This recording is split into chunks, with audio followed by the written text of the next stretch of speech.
제7계명 간음하지 말라 마지막 세 번째 시간입니다. 앞서 우리 청년부는 두 번에 걸쳐서 제7계명과 관련된 다양한 주제들을 살펴보았는데요. 설교를 하면서 오히려 제가 더 많은 위로와 격려를 받았습니다. 제7계명은 기독교 성윤리를 다루는 만큼 청년들에게 굉장히 예민하고 민감한 계명이죠. 그래서 청년 사역을 7년간 이어오는 동안 가장 설교하기도 어렵고 가르치기도 어렵다고 느껴지는 계명이었습니다.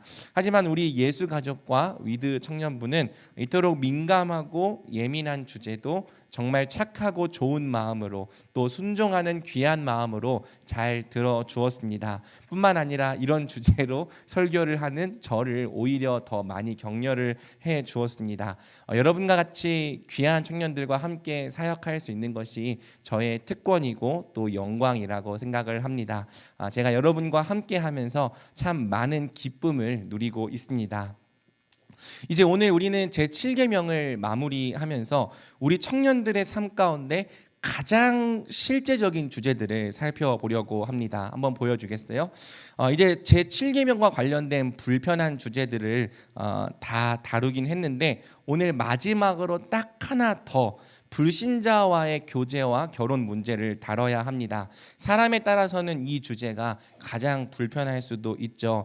바라기는 여러분이 오늘 이 내용까지도 부디 좋은 마음으로 잘 들어주시길 주 안에서 부탁합니다. 또 다음으로는 성경적 이성교제와 스킨십은 아주 간단하게 이렇게 두 가지 주제들을 살펴보려고 하고요. 음란물은 제가 넣지 못했습니다. 사실 음란물이 죄라는 설교를 하고 싶다기보다는 중독을 좀 어떻게 다뤄야 할지에 대한 부분을 다루고 싶었는데요. 나중에 기회가 된다면 그때 좀 다뤄보도록 하겠습니다. 불신자와의 교제 및 결혼, 성경적 이성교제, 스킨십 이 세 주제까지 정리하면 이제 우리가 청년의 때에 꼭 알아야 될 기독교 성윤리의 전반을 모두 살펴보게 됩니다. 그러니 여러분들이 오늘까지만 조금 더 힘을 내주면 좋겠습니다. 가정의 달 부흥회가 우리 청년부는 오늘까지입니다. 여러분 오늘이 부흥의 마지막 날이에요. 우리 함께 부흥을 누립시다. 자, 함께 성경을 통해 이런 주제들을 좀 살펴보도록 하겠습니다. 자, 첫 번째로 불신자와의 교제 및 결혼 문제를 좀 살펴봅시다. 믿지 않는 사람과 연애를 해도 되나요? 이 질문은 청년 사역을 하면서 간혹 받게 되는 질문 중 하나입니다. 다 그런 것은 아니지만 이런 질문을 해오는 지체들은 이미 불신자와 교제를 시작한 경우가 대부분입니다. 그러니까 시작을 고민하는 단계에서 질문을 해오는 게 아니고요. 시작한 다음에 해도 되는지를 허락받기 위해서가 아니라 인정해 달라는 의미에서 이런 질문들을 해오는 거죠. 사실 불신자와 교제를 이미 시작한 시점에서 저의 의견은 그렇게 중요하지 않습니다. 어차피 제가 하지 말라 하면 절대 안 된다라고 말해도 다 할 거기 때문입니다. 그래서 그냥 이렇게 물어오는 경우에는 너 이렇게 교제 시작했어? 그럼 네, 그래, 그럼 축복해주고 죄 짓지 말라고 몇 가지 주의만 준 다음에 마무리를 해요.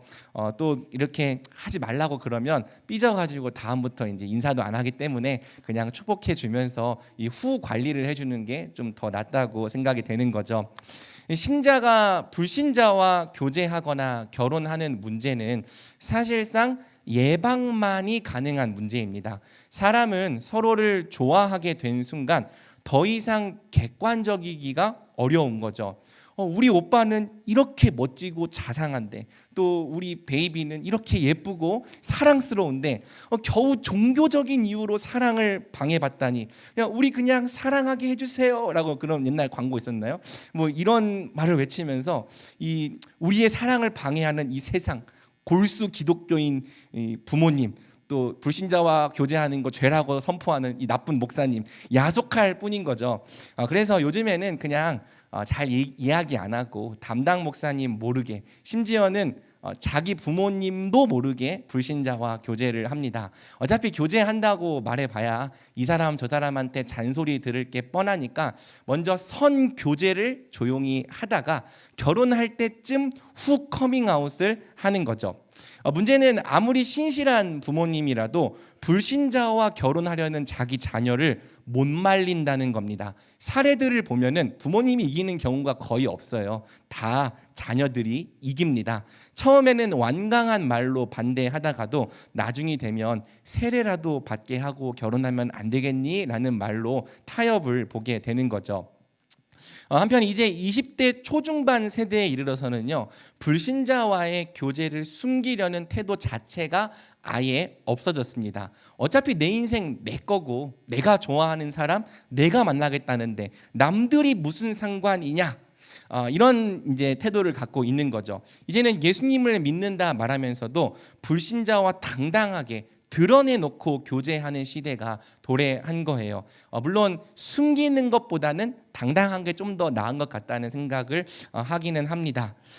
그리고 이런 태도까지는 아닐지라도 신자가 불신자와 교제하고 결혼한다는 의미가 실제로 어떤 의미인지를 잘 알지 못하는 사람들이 많아졌죠. 그래서 교회 안에서도 정말 아무런 자각 없이 불신자와 자연스럽게 교제하기도 하고 헤어지기도 하고 결혼하기도 하는 일들이 버젓이 벌어지고 있습니다. 이 시대에는 신자와 불신자가 교제하고 결혼하는 것에 대한 문제의식 자체가 사라져 버렸죠. 그래서 이 문제를 제7계명에서 다루지 않을 수가 없는 거예요. 앞서 말한 것처럼 이 문제는 사실상 예방만 가능한 문제이기 때문이죠. 물론 이미 믿지 않는 사람과 교제하는 지체들도요, 오늘 말씀을 최대한 객관적으로 또 신중하게 잘 들어보시길 부탁합니다. 오늘 우리는 이 문제를 주로 신자가 불신자와 결혼을 해서는 안 되는 이유를 중심으로 살펴볼 것입니다. 자, 그렇다면 신자는 왜 불신자와 결혼을 하면 안 되는 걸까요? 가장 큰 이유는 우리가 첫 주에도 배웠지만 결혼이 단지 로맨스의 결합이 아니기 때문입니다. 서로 사랑하는 두 사람이 함께 가정을 이루며 사는 것이 결혼의 본질이 아니기 때문이죠. 결혼의 본질은 우리의 전인격적인 연합을 통해서 삼위 하나님의 공동체적인 형상을 드러내는 것, 삼위 하나님께 영광을 돌리는 것입니다. 먹든지 마시든지 무엇을 하든지 영광이 되어야 하는 것처럼 우리의 결혼도 하나님께 영광이 되는 결혼이 되어야 하는 거죠. 하나님이 삼위이지만 일체이신 것처럼 우리도 둘이면서 함께 한 몸을 이루는 것으로 삼위 하나님의 영광스러운 연합을 세상 앞에 드러내야 하는 거예요. 하나님은 우리 신자들의 결혼이 삼위 하나님의 영광 그리고 삼위 하나님의 형상을 강력하게 드러내는 삼위 하나님의 거룩한 모형이 되기를 원하시는 거죠. 그래서 우리의 결혼은 반드시 단순한 로맨스의 결합이 아니라 삼위 하나님의 사랑, 삼위 하나님의 연합을 본받는 결혼이 되어야 합니다.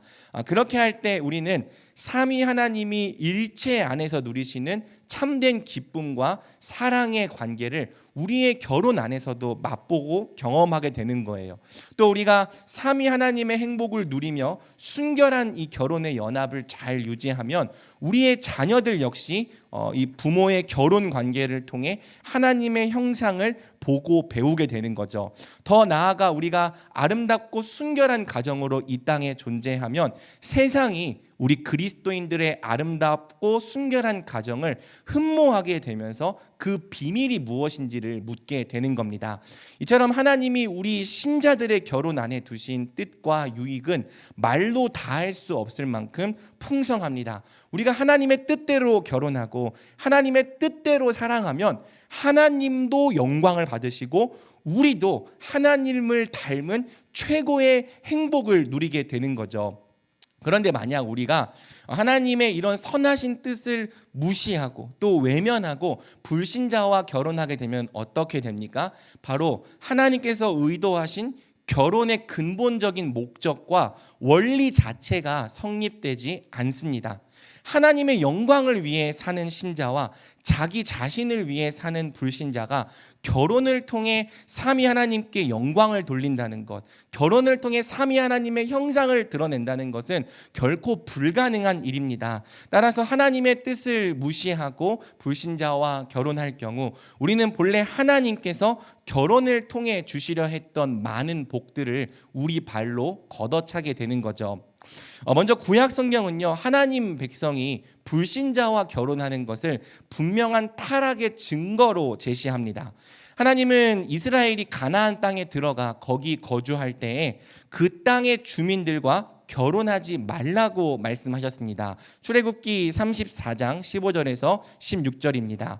너는 삼가 그 땅의 주민과 언약을 세우지 말지니 이는 그들이 모든 신을 음란하게 섬기며 그들의 신들에게 제물을 드리고 너를 청하면 네가 그 제물을 먹을까 함이며 또 내가 그들의 딸들을 내 아들들의 아내로 삼음으로 그들의 딸들이 그들의 신들을 음란하게 섬기며 내 아들에게 그들의 신들을 음란하게 섬기게 할까 함이니라. 자, 본문을 보면 하나님은 이스라엘 백성들에게 가나안 사람들과 그 어떤 언약도 맺지 말라고 말씀하십니다. 이는 이스라엘 백성이 가나안 사람과 섞여서 가나안 사람처럼 되어서는 안 되기 때문이었죠. 이때 이스라엘과 가나안이 맺을 수 있는 최고의 언약이 무엇입니까? 그게 바로 결혼인 거예요. 결혼이란 본래 가장 강력한 형태의 연합입니다. 이스라엘이 가나안과 섞여서 하나가 될 수 있는 가장 강력한 형태의 연합과 언약이 바로 결혼인 거죠. 결혼을 하면 하나님 백성과 세상 사람들과의 경계가 사라지고 완전히 섞여서 한 몸, 한 가족, 한 족속이 되는 거예요. 그리고 하나님 백성이 세상과 한 몸으로 연합되는 순간 두 정체성이 섞여서 더 이상 온전한 하나님 백성의 정체성을 유지할 수 없게 되는 거죠. 그래서 하나님은 이스라엘 백성들이 이방 민족과 결혼해서 언약을 맺고 혼인을 해서 서로 섞이는 것을 철저히 금지하신 겁니다. 하지만 이스라엘 백성들은 우리가 성경을 보면 알 수 있듯이 이 명령을 역사 속에서 잘 지키지 않았죠. 특히 이스라엘의 영적 상태가 바닥을 칠 때마다 이방 민족과 혼인하여 그들과 교류하고 섞이는 문제가 늘 불거졌습니다. 그래서 구약 성경은 이방 민족과의 혼인 문제를 지금 이 하나님 백성이 얼마나 타락했는지를 보여주는 타락의 척도로 사용을 하는 거죠.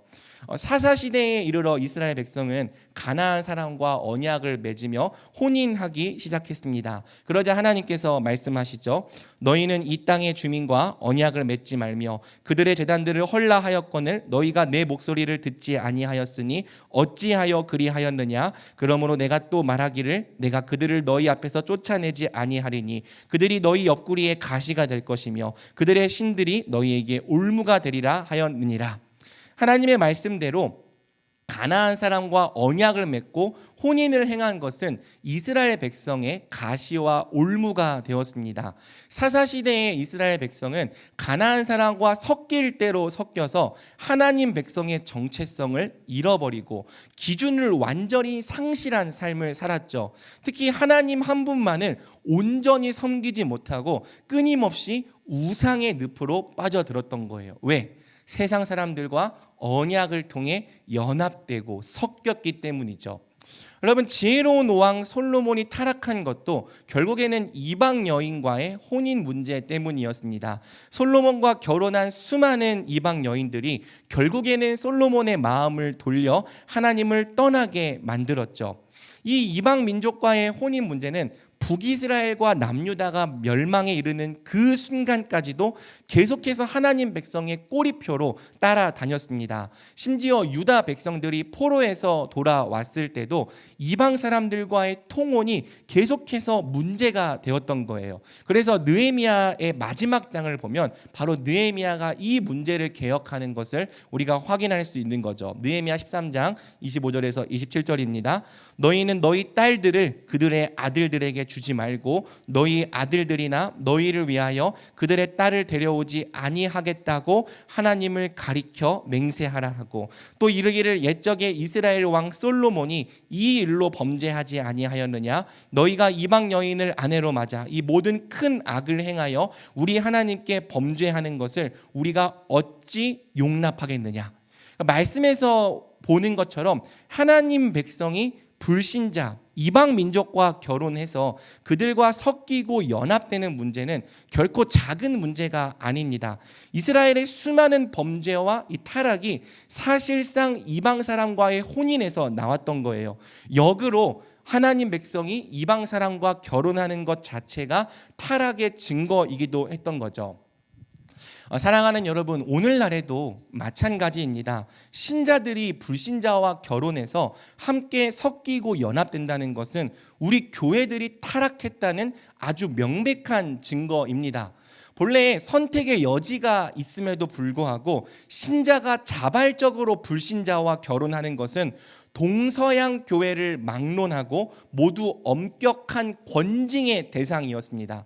본래 우리 한국 교회도 이 신자와 불신자의 결혼 문제를 엄격하게 권징하던 교회였어요. 그런데 오늘날 우리 조국교회는 더 이상 신자와 불신자의 결혼 문제를 권징하지 않습니다. 아니, 사실은 못한다고 봐야 하죠. 신자와 불신자가 결혼한다고 해서 권징한다고 하면 교회에서 큰일 납니다. 가서 축복해주고 주례도 해주고 기도도 해주고 와야죠. 여러분, 성경 말씀에 또 복종을 하지 않는데 교회가 치리한다고 복종하겠습니까? 우리 조국교회의 권징과 치리는 이미 유명무실해진 지 오래입니다. 이 교회가 건강하다는 것을 보여주는 세 가지 지표가 말씀과 성례와 치리인데요. 치리가 지금 아예 이루어지지 않는 상태까지 우리 교회가 떨어졌죠.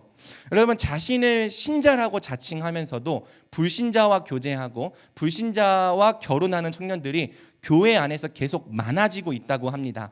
이를 전혀 거리낌 없이 행할 뿐 아니라 심지어는 너무나도 자연스러운 일로 받아들이는 지경에까지 이르렀어요. 구약 백성들이 영적으로 타락할수록 불신자와 혼인하는 문제를 가볍게 여겼던 것처럼 우리 조국 교회도 말씀을 떠나고 말씀에 희미해질수록 이 불신자와의 결혼 문제를 대수롭지 않게 여기는 거예요. 이것을 우리가 이게 정말 정상이 맞는지를 심각하게 고민해 봐야 하는 거죠.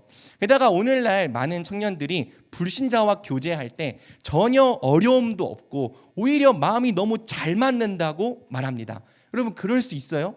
신자와 불신자는 좋아하는 것도 달라야 하고 추구하는 가치도 달라야 하고 삶의 목적도 다 달라야 하는데 이 신자와 불신자가 정말 전혀 부딪히지 않고 완전히 잘 통할 수 있습니까? 만약 그렇다면 그 불신자가 우연히 우리 예수님을 좀 많이 닮은 거예요? 아니면 여러분이 세상과 전적으로 닮아 있는 겁니까? 진실은 어느 쪽입니까? 교회가 불신자들에게 자기 아들과 딸들을 주고 있다는 이 문제는 성경의 기준으로 봤을 때 너무나도 심각한 문제인 거고요. 타락의 확실한 증거인 겁니다. 에이, 목사님, 이건 구약 아닙니까? 이렇게 반론할 수 있죠. 그래서 우리가 신약으로 넘어가서 함께 이 문제를 확인해 봅시다. 여러분, 신약도 구약과 원리는 같아요. 신구약 자체가 한 권의 성경이기 때문이죠. 먼저 고린도전서 7장 39절은 다음과 같이 말합니다. 아내는 그 남편이 살아있는 동안에 매여 있다가 남편이 죽으면 자유로워 자기 뜻대로 시집 갈 것이나 주 안에서만 할 것이니라. 이 말씀은 문맥상 재혼에 관한 말씀인데요. 웨스트민스터 신앙고백서는 바로 이 말씀을 모든 결혼에 합당한 보편적인 원리로 이해합니다. 결혼은 할 수 있다면 주 안에서 하는 게 마땅한 거예요. 여러분, 고대 시대에는요, 정말 어쩔 수 없이 불신자와 결혼하게 되는 경우가 많았습니다. 또 원래는 불신자였다가 한쪽이 복음을 받아들이고 신자가 되는 경우도 많았던 거죠. 하지만 스스로 선택할 수 있는 환경이라면, 누구와 결혼할지를 선택할 수 있는 환경이라면 반드시 주 안에서 주의 뜻대로 결혼하라는 것이 성경의 명령입니다. 또 불신자와의 결혼을 금지하는 구절로 웨스트민스터 신앙고백서가 인용하는 말씀이 고린도후서 6장 14절에서 16절입니다. 사실 이 말씀이 가장 많이 인용되는 말씀이죠. 우리가 함께 읽어보겠습니다. 시작. 너희는 믿지 않는 빛과 어둠이 어찌 사귀며 그리스도와 벨리알이 어찌 조화되며 믿는 자와 믿지 않는 자가 어찌 상관하며 하나님의 성전과 우상이 어찌 일치가 되리요. 우리는 살아계신 하나님의 성전이라. 아멘. 어떤 사람들은 이 말씀이 결혼을 직접 언급하지 않는다고 해서 이 말씀은 불신자와 결혼하는 걸 금지하는 구절로 볼 수 없다 주장을 합니다. 그런데 여러분, 그렇지 않아요. 이 말씀은 우리가 아까 읽었던 구약의 말씀들, 이방 사람들과 섞이지 말고 언약을 맺지 말라 했던 그 말씀들을 신약적으로 원리화한 말씀입니다. 믿지 않는 자와 멍에를 함께 맺지 말라 하신 것은요, 구약에서 이방 사람과 언약을 맺지 말라 하신 것과 원리상 완전히 같은 말씀이에요. 그래서 이 고린도후서 말씀을 불신자들과의 연합, 특별히 결혼을 금지하는 말씀으로 보는 것이 매우 적절한 해석인 거죠. 본문에서 멍에를 함께 맺는다는 것은 함께 하나로 연합되어 파트너십을 맺고 한 목적을 위해 살아간다는 뜻입니다. 이때 이 파트너십의 최고 형태가 무엇입니까? 그게 결혼인 거죠. 아까 구약에서 본 것처럼 결혼만큼 강력한 연합의 형태가 없다는 거예요. 여러분, 왜 신자와 믿지 않는 자가 함께 멍에를 맬 수 없습니까? 본문은 말합니다. 의와 불법이 어찌 함께 할 수 있겠는가? 하나님의 백성은 하나님의 법, 하나님의 말씀을 유일한 선의 기준으로 인정합니다. 반면 불신자들은 하나님의 법을 인정하지 않아요. 그들에게는 오직 자기 자신이 율법이고 선과 의의 기준입니다. 신자와 불신자는 의라고 하는 것의 기준 자체가 다른 거죠. 그러니 신자와 불신자가 함께 하나로 연합되어서 하나의 의를 구한다는 것이 결코 불가능하다는 것입니다. 또 본문은 말하죠. 빛과 어둠이 어찌 함께 사귀겠는가? 여러분, 하나님 백성은요, 빛을 따르고 빛 가운데로 걸어가는 백성입니다. 빛이란 하나님의 의를 따르는 거룩하고 선한 삶을 의미할 수도 있고요. 또 악한 것들을 잘 분별해낼 수 있는 능력을 의미하기도 합니다. 빛이 있으면 우리가 더러운 것과 깨끗한 것을 구별할 수 있잖아요. 하나님의 백성은 빛이신 예수 그리스도로 말미암아 항상 하나님의 선하시고 기뻐하시고 온전하신 뜻을 분별하며 살아가는 백성들인 거죠. 그런데 불신자는 어떻습니까? 불신자는 여전히 어둠 가운데 있습니다. 빛이 비춰도 빛을 깨닫지 못합니다. 총명이 어두워지고 그들 가운데 있는 무지함과 마음의 굳어짐으로 말미암아 하나님의 생명에서 떠나 있습니다. 감각 없는 자가 되어 자신을 방탕에 방임합니다. 빛이 없기 때문에 모든 더러운 것을 욕심으로 행합니다. 그래서 빛과 어둠은 절대 사귈 수 없다는 것이 성경의 증언입니다. 함께 하나로 연합될 수도 없고 함께 한 목적을 위해 힘차게 나아갈 수도 없다는 것이 성경의 증언이죠. 계속 봅니다. 그리스도와 벨리알이 어찌 조화되겠는가? 벨리알은 구약에서 불량배를 뜻하는 보통 명사인데요. 신약에서는 사탄이나 그의 하수인을 지칭하는 고유 명사로 사용이 되었습니다. 여기서 그리스도와 벨리알은 신자와 불신자가 섬기는 주인이 누구인지를 가리키는 겁니다. 신자는 그리스도를 주인으로 섬기고 불신자는 벨리알을, 공중의 권세 잡은 자를 자기 주인으로 섬기는 거죠. 따라서 이 말씀은 그리스도를 왕으로 섬기는 자와 벨리알을 왕으로 섬기는 자가 과연 하나로 일치될 수 있겠는가를 물어보는 거예요. 절대 그럴 수 없다는 것이죠. 그리스도와 벨리알은 조화될 수 없다는 겁니다. 다음으로 믿는 자와 믿지 않는 자가 어찌 상관하겠는가? 이 문장은 번역이 조금 어려운데요. 신자와 불신자가 어떻게 함께 기업을 얻겠는가라고 번역하는 것이 좀 더 이해하기 좋습니다. 신자와 불신자는 함께 기업을 얻을 수 없는 자라는 거예요. 신자는 하나님 나라를 기업으로 얻는 자고요. 불신자에게는 영원한 지옥이 예정되어 있는 거죠. 자, 마지막으로 하나님의 성전과 우상이 어찌 일치가 되리요? 우리는 살아계신 하나님의 성전이라. 모든 신자들은 다 살아계신 하나님을 자기 안에 모신 하나님의 성전인 것입니다. 우리 모두가 다 성령께서 임재하시는 하나님의 처소이죠. 반면 불신자들은요, 다 자기 자신이 스스로의 우상인 거예요.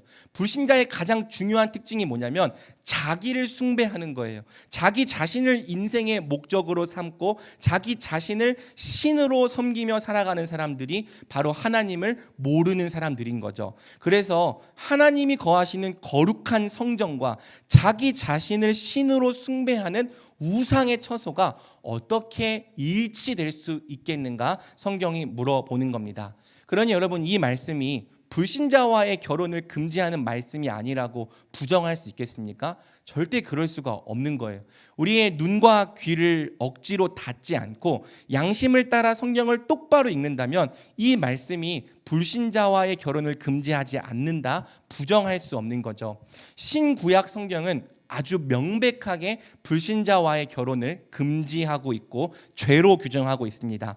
선택의 여지가 있음에도 불구하고 자원하여 불신자와 결혼하는 것은 하나님의 법을 거스르는 명백한 죄입니다. 심지어 하나님보다 다른 것을 더 중요한 가치로 두는 우상 숭배라고 성경이 말하는 거죠. 웨스트민스터 신앙고백서 제24장의 이를 잘 정리해 주는데요. 우리 함께 읽겠습니다. 시작. 오직 주님 안에서 결혼하는 것이 그리스도인의 의무다. 신앙을 고백하는 성도는 불신자들이나 교황주의자들이나 기타 우상 숭배자들과 결혼해서는 안 된다. 경건한 사람들은 생활에 있어서 현저히 악한 사람이나 저주받은 이단에 계속 빠져 있는 사람과 결혼하여 부당한 멍에를 같이 짊어지지 말아야 한다. 그러므로 사랑하는 여러분, 우리가 하나님의 말씀을 외면하거나 왜곡하지 말고 있는 그대로 받기를 소망합니다. 성경이 어떤 것을 죄라고 말하며 금지할 때에는 절대 우리의 자유와 행복을 제한하기 위해서가 아니에요. 성경이 어떤 것을 죄라고 말하며 금지할 때는 그것이 우리에게 정말 나쁘기 때문입니다. 그 죄가 우리 인생을 망치고 사망으로 이끌어 가기 때문입니다. 그래서 하나님이 하지 말라 하신 것은 믿고 신뢰하며 하지 않는 것이 진짜 지혜인 거죠. 사랑하는 여러분, 불신자와 결혼할 경우 실제로 어떤 어려움이 있을 수 있을까요?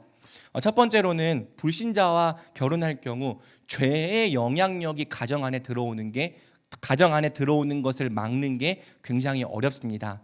아까 본 것처럼 신자와 불신자의 가장 큰 차이는요, 죄에 대한 인식이에요. 신자는 말씀을 기준으로 죄를 죄라고 인식하지만 불신자는 그 무지함과 영적 무감각함으로 말미암아 죄를 죄라고 인정하지 않는 거죠. 게다가 허물과 죄로 죽어있는 불신자는 그리스도의 생명을 가진 신자와는 달리 죄와 싸울 능력이 없습니다. 죄와 싸울 의지 자체가 없는 경우도 허다합니다. 마음과 육체가 끄는 대로 끌려다니며 자기 정욕과 본성대로 사는 것이 거듭나지 못한 모든 죄인들의 본질인 거죠. 그러니 만약 우리가 불신자와 결혼해서 가정을 이룰 경우 가정 안에 들어오는 죄를 막을 수 있는 방법이 없는 거예요. 그리고 가정 안에 죄가 들어오는 것을 막지 못하고 허용해 버리면 그때부터 우리 가정은 정말 끔찍한 고통을 겪게 되는 거죠. 여러분, 사랑하는 사람과 행복한 가정을 이루고 싶습니까? 그렇다면 그런 가정을 이루기 위해서 꼭 필요하다고 생각되는 게 뭐예요? 돈? 있으면 도움이 됩니다. 집? 있으면 도움이 좀 많이 됩니다. 안정된 직장? 있으면 도움이 정말 많이 됩니다. 그런데 여러분, 이것들이 다 있을지라도 우리 결혼을 한순간에 끔찍한 불행으로 빠뜨릴 수 있는 아주 무서운 적이 있습니다. 그게 뭐예요? 바로 죄입니다. 죄. 배우자가 죄를 짓는 순간 다른 모든 것들이 차고 넘칠지라도 그 가정은 살아있는 지옥이 되는 거죠. 여러분, 우리는요, 죄의 영향력을 너무 과소평가해요. 게다가 너무 막연하게 다른 사람은 다 그래도 내 배우자만큼은 안 그럴 거야, 괜찮을 거야 라고 이상한 희망을 가지는 거죠. 의인은 없다, 모든 사람이 다 죄인이다라는 이 성경의 진리를 사실상 마음 깊이 인정하지 않는 겁니다. 하지만 여러분, 진실을 말하자면 신자와 신자가 결혼해도 정말 어려운 문제가 죄의 문제예요. 신자와 신자의 결혼도 결국에는 죄인과 죄인의 결혼이기 때문이죠. 그래서 신자들끼리 결혼할지라도 가정 안에 죄가 들어오는 것을 막아내려면 배우자와 함께 끊임없이 죄를 경계하고 몸부림을 쳐야 합니다. 그런데 만약 여러분이 결혼하는 상대가 죄를 죄라고 여기지도 않고 아예 죄와 싸울 의지나 능력 자체가 없는 불신자라고 생각해 보십시오. 정말 내 배우자만큼은 평생 안 그럴 거라고 생각합니까? 아니면 여러분은 모든 사람이 다 죄인이라는 성경의 증언을 애초에 안 믿고 있는 겁니까? 여러분, 예수님을 믿는다고 말하는 여러분도 죄의 유혹을 이기지 못하고 넘어지는데 예수님을 모르는 내 배우자만큼은 절대 죄에 넘어지지 않고 내게 평생 신실할 거라고 정말 그렇게 믿는 거예요? 그때 가서 죄를 죄라고 여기지 않는 내 배우자의 방향무인한 태도를 보면서 내가 왜 하나님의 말씀을 믿지 않았을까 후회할 겁니까? 사랑하는 여러분, 모든 사람이 다 죄인입니다. 여러분이 부정할 수 없는 죄인인 것처럼 여러분이 만나는 그 사람도 부정할 수 없는 죄인, 구원이 필요한 죄인이에요. 지금 당장은 이 사람이 절대 그러지 않을 것처럼 느껴져도 결혼은 1, 2년이 아니라 수십 년을 봐야 합니다. 평생을 봐야 합니다. 여러분은 하나님을 경외하지 않는 여러분의 배우자가 갈수록 죄에 물들지 않을 거라고 어떻게 자신할 수 있겠어요?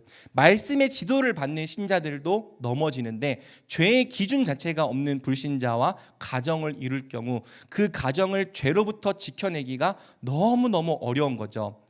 둘째로 불신자와 결혼하면요, 자녀를 믿음으로 양육하기가 정말 어렵습니다. 이것은 둘만 연애하고 결혼할 때는 잘 드러나지 않는 문제이다가 나중에 자녀를 낳고 양육할 때 전면으로 부각되는 문제예요.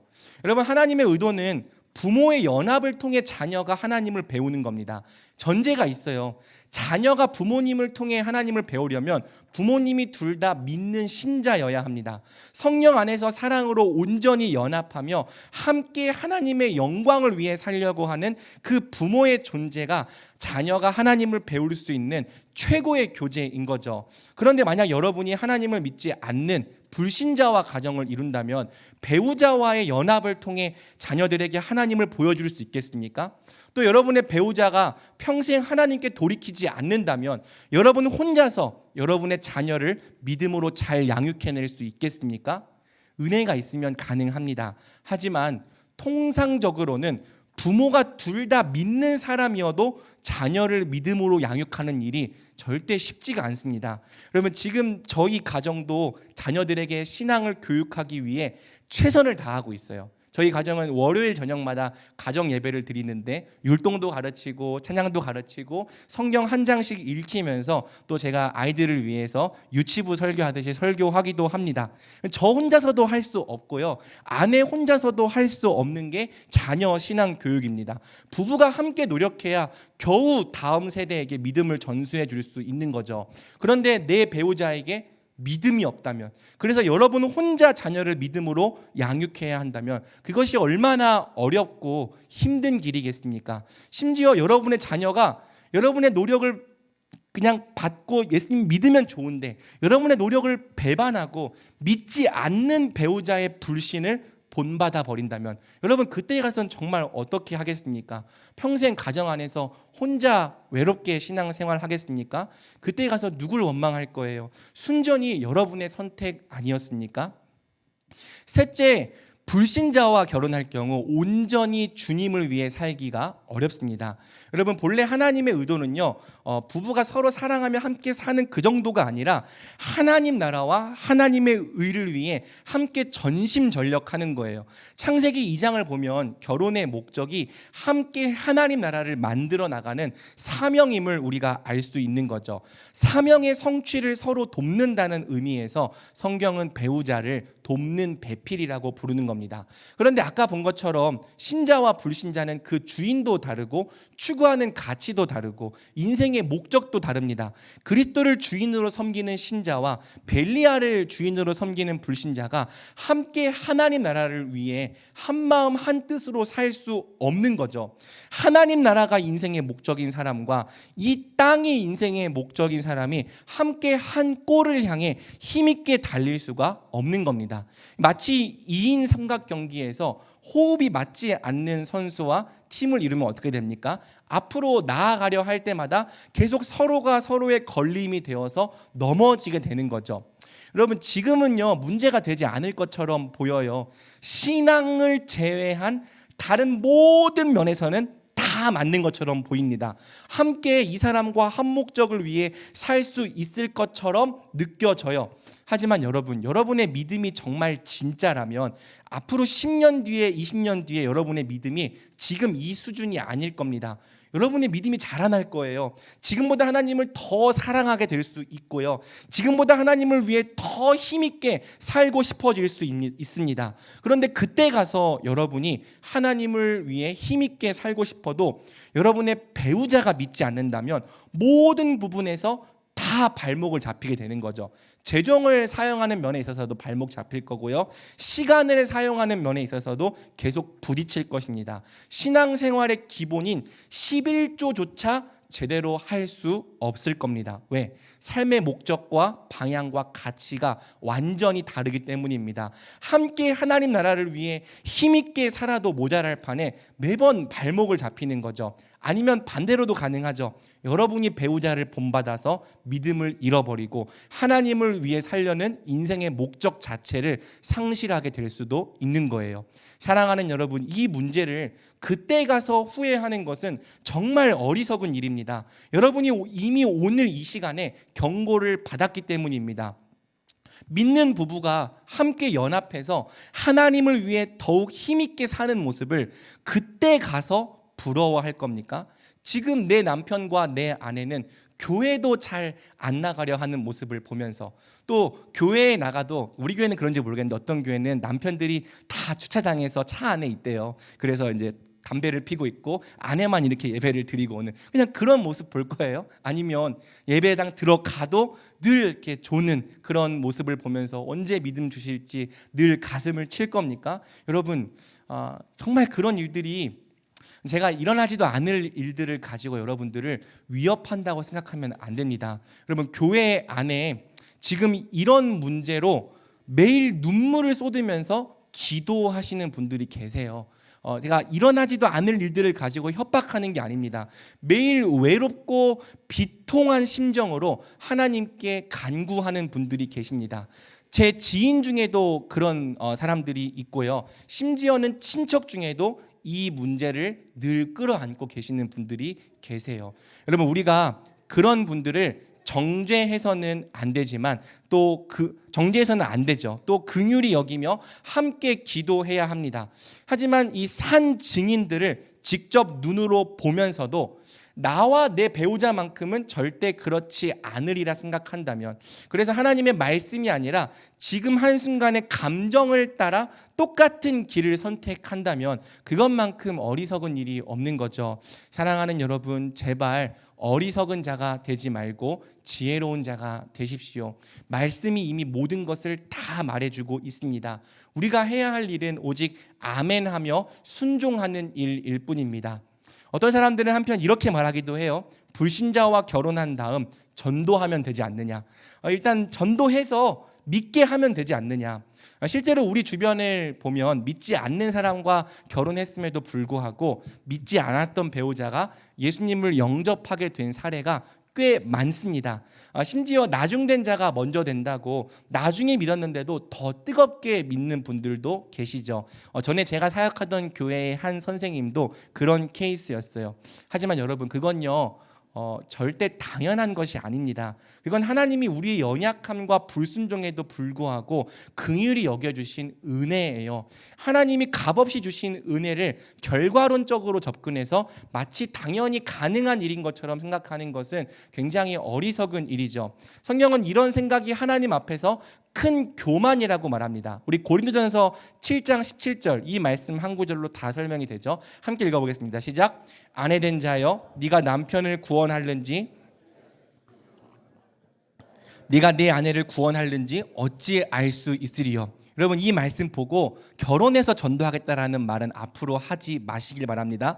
우리에게는요 믿지 않는 배우자를 믿게 할 능력이 없습니다. 구원은 순전히 하나님께만 속한 일입니다.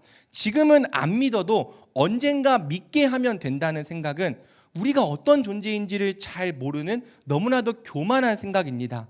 하나님께는요 믿지 않는 배우자를 구원하실 주권도 있지만 반대로 구원하지 않으실 주권도 있습니다. 여러분 하나님은 주권자예요. 여러분이 하나님을 통제할 수 없습니다. 하나님이 구원하지 않기로 작정하신다면 아니면 그 시기를 아주 늦추신다면 여러분은 지금 오늘 이때의 불순종한 결과를 평생 지고 가야만 합니다. 그러니 부디 불신자와 결혼하려는 여러분의 동기가 무엇인지, 무엇이 진짜 여러분의 우선순위인지를 잘 점검해 보십시오. 하나님의 말씀을 어겨서라도 꼭 해야 하는 무언가가 여러분에게 있다면 그 근저에는 반드시 우상이 있습니다. 하나님보다 사람을 더 사랑해서 또는 하나님보다 무언가를 더 사랑해서 사람 때문에 또는 그 무언가 때문에 하나님의 법을 외면하는 것이 바로 우상 숭배인 거죠. 여러분 우상은요 여러분을 구원해 주지 못합니다. 여러분이 기대하는 행복을 여러분에게 주지 못합니다. 그러니 부디 한순간의 감정이 아니라 하나님의 진리 위에 여러분의 인생을 세우십시오. 혹 그럼에도 불구하고 진짜 관계가 너무 깊어서 헤어질 수 없다고 말하는 지체들도 간혹 있어요. 헤어지려고 노력을 여러 번 했는데도 안 돼서 결혼하게 되는 지체들이 제 지인들 중에도 더러 있습니다. 또 거기에 맞는 말씀을 제가 따로 찾아오면 드리도록 하겠습니다. 그러니까 예방의 말씀이었다면 또 후 처방에 관한 말씀도 있거든요. 그런 분들은 또 찾아오시면 제가 말씀을 드리도록 하겠습니다. 여러분 불신자와의 결혼의 문제를 알면 교제 문제도 우리가 이해할 수 있어요. 불신자와의 교제 문제도 아까 말했던 대부분의 내용들이 다 똑같이 적용됩니다. 일단 불신자와의 교제 역시 하나님의 영광을 위하는 교제가 될 수 없죠. 예수님을 본받아 거룩하게 자라가는 교제도 되기 어렵습니다. 죄의 영향력에 취약하다는 점도 동일하죠.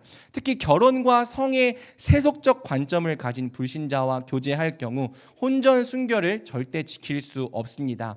여러분은 반드시 성적인 관계를 요구받을 거예요. 몇 번은 종교를 핑계로 거부하더라도 결국 그 요구에 굴복하게 될 것입니다. 신자끼리 교제해도 지키기 어려운데 불신자와 교제한다면 절대로 지킬 수가 없는 거죠. 그러니 부디 이 모든 사실을 지혜 있게 분별하며 불신자와의 결혼 및 교제를 지향하는 지향이 아니라 지양이에요. 지양하는 거룩한 청년들 되기를 우리 주님의 이름으로 축복합니다. 자, 그럼 교회를 다니는 신자라면 어떤 사람이든 다 연애하고 결혼해도 괜찮다는 뜻인가? 그렇지는 않습니다.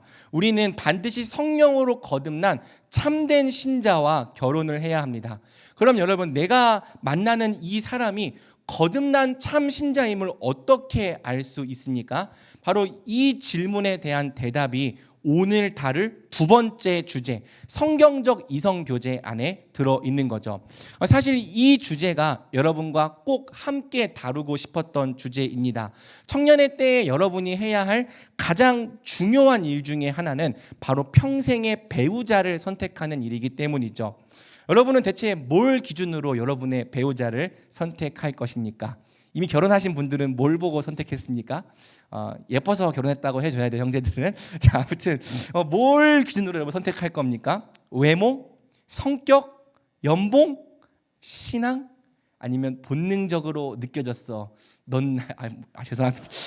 야, 이거 괜히 적어놨어요. 하지 말았어야 되는데 본능적으로 느껴졌어.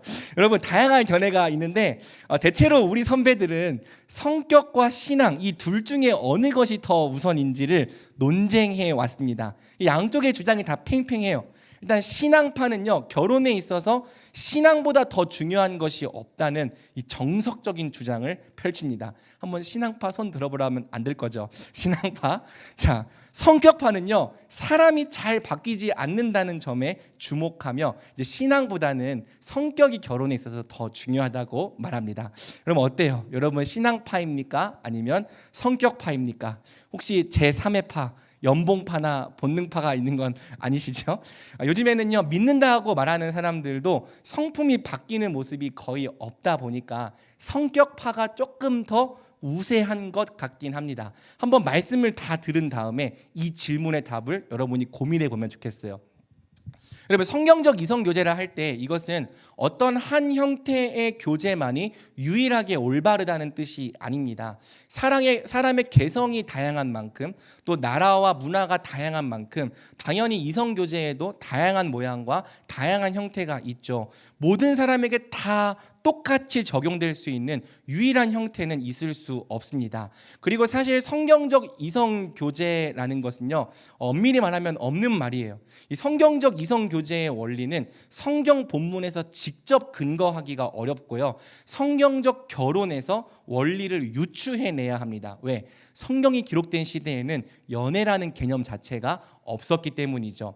여러분, 성경이 기록된 시대에는 보통 연애가 아니라 중매를 통해 결혼했습니다. 과거에는 우리나라도 마찬가지였죠.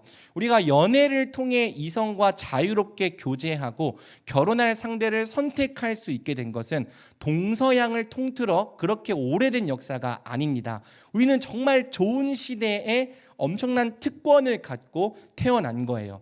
그렇다고 우리가 이성교제에 대해 성경에서 배울 것이 없는가? 그렇지 않습니다. 오히려 그렇기 때문에 우리가 성경에서밖에 배울 수 없는, 또 성경에서 반드시 배워야 하는 중요한 원리가 있습니다. 이를 위해서 우리가 먼저 성경적 결혼 생활의 원리가 무엇인지를 살피고 이 원리를 바탕으로 성경적 이성 교제를 고찰해 봐야 하는 거죠. 여러분, 성경적 결혼 생활의 원리가 뭔가요? 여러분, 이 원리와 관련된 본문을 우리가 이미 앞에서도 여러 번 읽었는데요, 바로 에베소서 5장 21절에서 33절입니다. 본문이 길기 때문에 제가 발췌한 부분만 좀 같이 읽어보겠습니다. 시작. 그리스도를 경외함으로 자기 남편에게 복종하기를 주께 하듯 하라.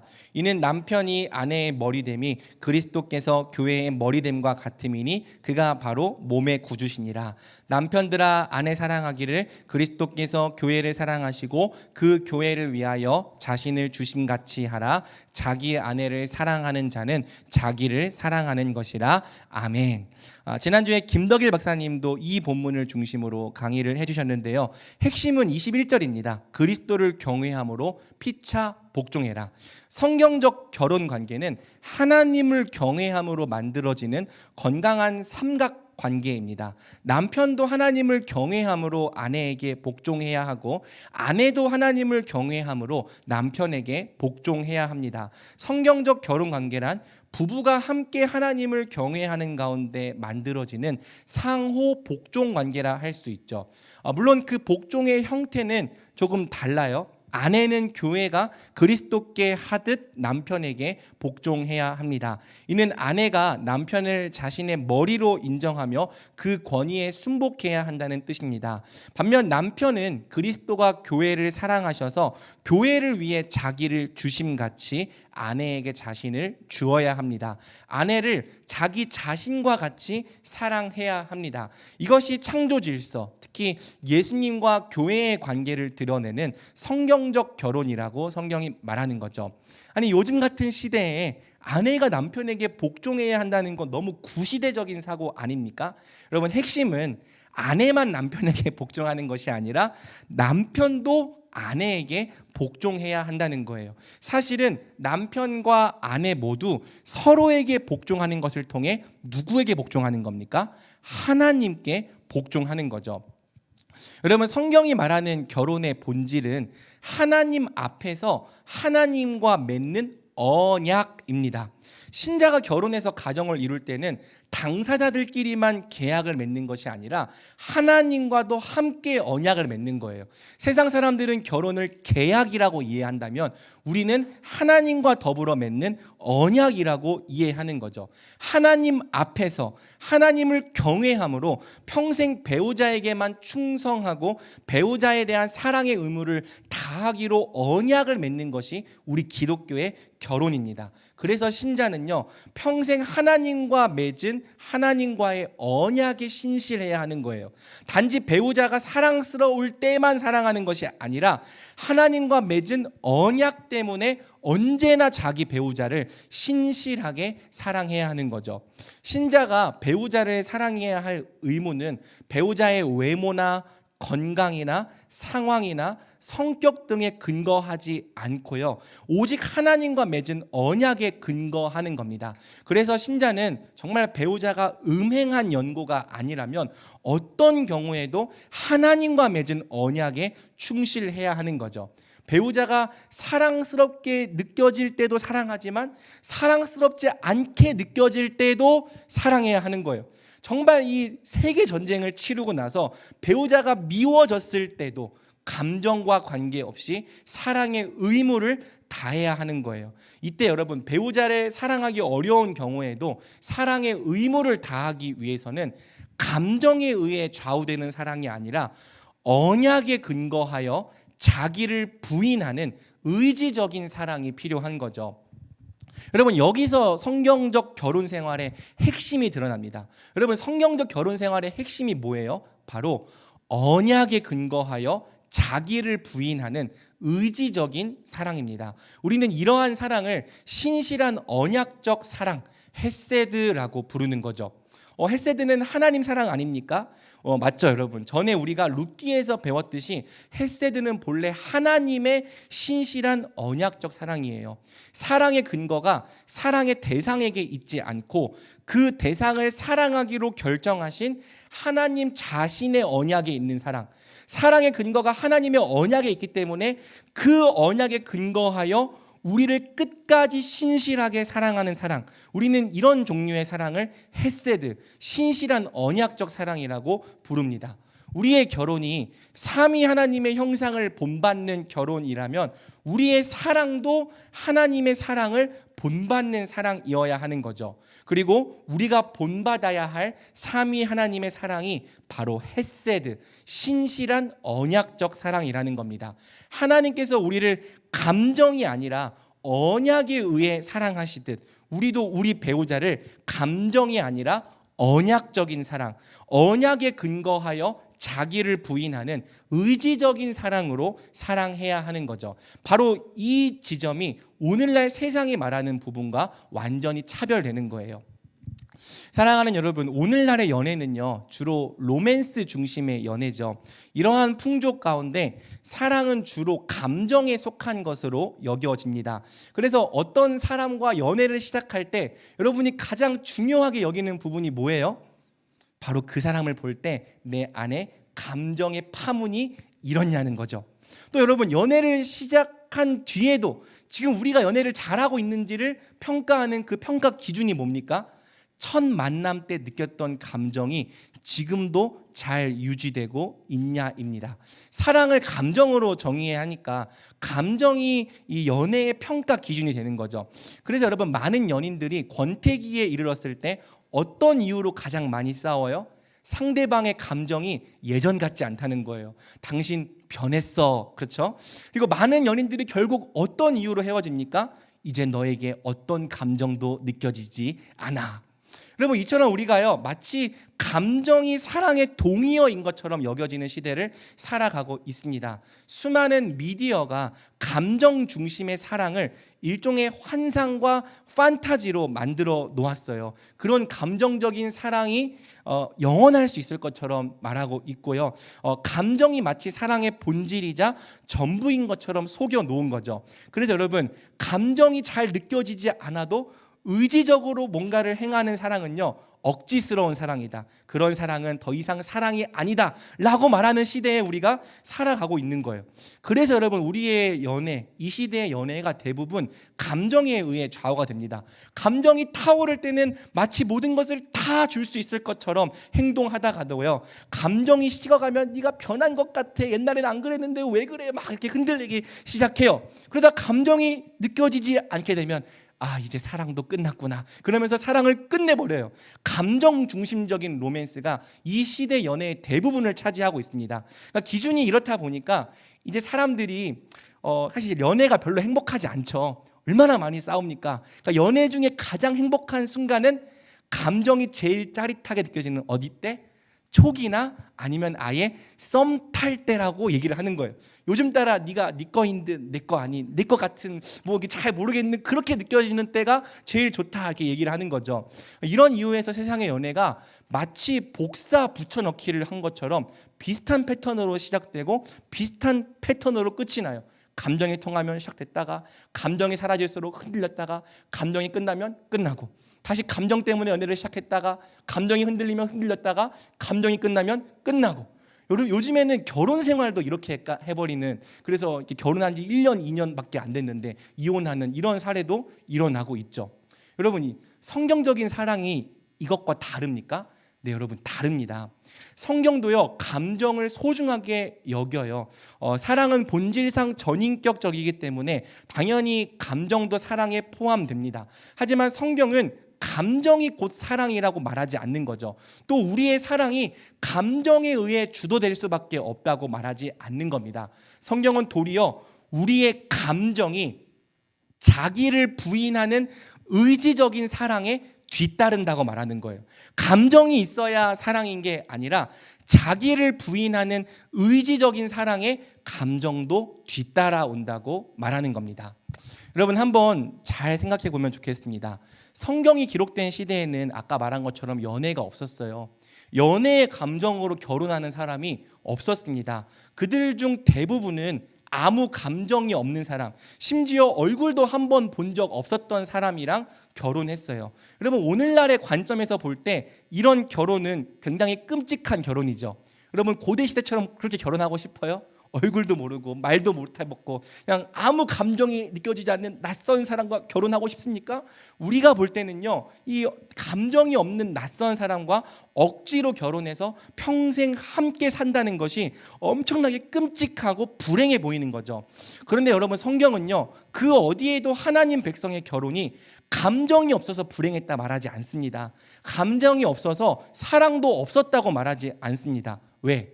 중요한 원리가 나와요. 성경 시대의 인물들은 사랑하니까 결혼한 게 아니라 결혼했으니까 자기 배우자를 사랑했기 때문입니다. 이것이 성경이 가르치는 헤세드, 신실한 언약적 사랑입니다. 성경의 인물들은 감정 중심의 로맨스적인 사랑으로 서로를 사랑한 것이 아니라 결혼이라는 언약에 근거하여 자기를 부인하는 의지적인 사랑으로 배우자를 사랑했던 거죠. 예를 들어서 이삭의 결혼을 보면 오늘날의 관점으로 볼 때 굉장히 재미있는 표현이 등장해요. 우리 창세기 24장 67절을 함께 읽어보겠습니다. 시작. 이삭이 리브가를 인도하여 그를 맞이하여 아내로 삼고 사랑하였으니. 자, 성경은 분명 이삭이 리브가를 아내로 삼은 뒤에 사랑했다고 말합니다. 맞습니까? 오늘날의 통념에서는요, 먼저 사랑하게 된 다음에 결혼하는 거 올바른 순서 아닙니까? 성경은요, 정반대로 말해요. 이삭이 리브가와 결혼했기 때문에 리브가를 사랑했다. 그러면 어떻게 그럴 수 있었던 걸까요? 어떻게 평생 얼굴도 한 번 본 적 없는 낯선 사람을 사랑할 수 있었던 걸까요? 100만 분의 1의 확률로 운명의 상대를 만난 겁니까? 아니면 리브가가 그냥 어떤 남자도 다 좋아할 수밖에 없는 초절정 미녀였던 겁니까? 여러분, 그럴 수도 있겠지만 성경은 그렇게 말하지 않아요. 성경이 말하는 부부간의 사랑은 애초에 감정 중심의 로맨스적인 사랑이 아닌 겁니다. 사랑에 대한 정의가 완전히 다른 거죠. 이삭은 자신과 더불어 결혼이라는 언약을 맺은 리브가를 자기를 부인하는 의지적인 사랑으로 사랑한 거예요. 언약에 근거하여 의지적으로 아내를 사랑한 결과 감정적으로도 사랑하게 된 거죠. 이렇게 성경적인 사랑은 감정이 사랑을 끌고 가는 것이 아니라 언약에 근거한 사랑의 결단이 감정을 끌고 간다는 점에서 세상과 구별되는 거죠. 아니 목사님, 사랑하는 감정도 없는데 억지로 자기를 부인하며 서로를 사랑하려고 애쓰는 것은 전혀 로맨틱하지 않습니다. 저는 그런 억지스러운 결혼 생활을 하고 싶지 않습니다. 저는 운명의 상대를 만나서 평생 로맨틱하게 살고 싶습니다. 여러분, 이게요, 세상이 만들어낸 거짓말인 겁니다. 여러분, 감정이 느껴지지 않는데 의지적으로 사랑하는 건 사랑이 아니다? 성경은 거꾸로 말하는 거예요. 감정이 아니라 언약에 근거하여 끝까지 의지를 다해 충성되게 사랑하는 것이 참된 사랑의 본질이다. 사랑을 이렇게 정의해야지만 원수까지도 사랑하라 말씀하신 예수님의 의도를 이해할 수 있는 거예요. 감정은 사랑의 한 부분일 뿐 감정이 곧 사랑이 아닌 거죠. 사랑하는 여러분, 하나님께서 우리를 어떻게 사랑했는지 보십시오. 만약 하나님께서 느껴지는 감정대로 우리를 사랑하셨다면 우리는 결코 하나님께 사랑받을 수 없었습니다. 성경은 거의 모든 곳에서 죄인들을 향한 하나님의 감정이 무엇인지를 아주 적나라하게 드러내요. 여러분, 가끔 착각하시는 분들이 계세요. 하나님이 죄인들을 감정적으로도 사랑하신다고 생각하는 거죠. No, 아닙니다. 성경은요, 하나님께서 죄인들을 향해 진노하신다고 말합니다. 심히 가증스럽게 여기시고 혐오하신다고 말합니다. 우리는 절대 하나님께 감정적으로 사랑스러운 존재가 그렇게 아니에요. 착각하면 안 됩니다. 우리는 그 존재 자체만으로 하나님의 진노를 불러일으키는 더러운 죄인입니다. 그래서 성경이 우리를 본질상 진노의 자녀, 진노를 불러일으키는 자녀라고 말하는 거예요. 하지만 성경은 그런데도 하나님이 우리가 아직 죄인 되었을 때 우리를 사랑하셨다고 말하는 거죠. 심지어 사랑하셔서 자기 독생자를 주셨다고 말하는 겁니다. 감정 때문이 아니에요. 하나님은 우리를 사랑하기로 결정하신 그분의 언약 때문에 우리를 끝까지 신실하게 사랑하신 거죠. 오직 하나님 자신의 신실한 언약적 사랑에 근거해서 우리 같은 죄인을 용서해 주시고 예수님 안에서 자녀로 받아주신 것입니다.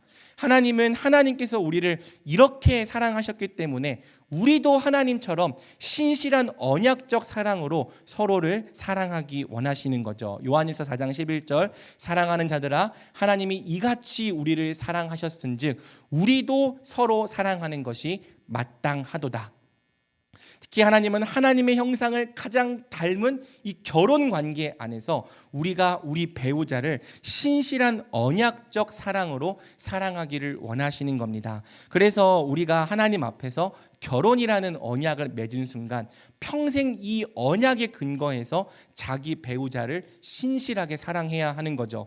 배우자를 향한 강렬한 감정이 느껴질 때도 느껴지지 않을 때도, 심지어는 정말 질릴 때까지 싸워가지고 배우자의 얼굴이 혐오스럽게 느껴질 때도 우리는 언제나 이 언약을 따라서 신실하게 우리의 모든 의지를 다해서 배우자를 사랑해야 합니다. 그리고 그렇게 사랑하기 위해서 우리 자신을 십자가에 못 박아 죽이는 자기 부인의 사랑이 필요한 거죠. 감정이 느껴질 때도 느껴지지 않을 때도 하나님과 맺은 언약으로 말미암아 배우자에게 끝까지 충성하는 것, 이게 성경이 말하는 사랑입니다. 그리고 우리가 서로를 이같이 사랑하려고 노력할 때 이 사랑의 감정도 결단에 계속 끌려오게 되는 거죠.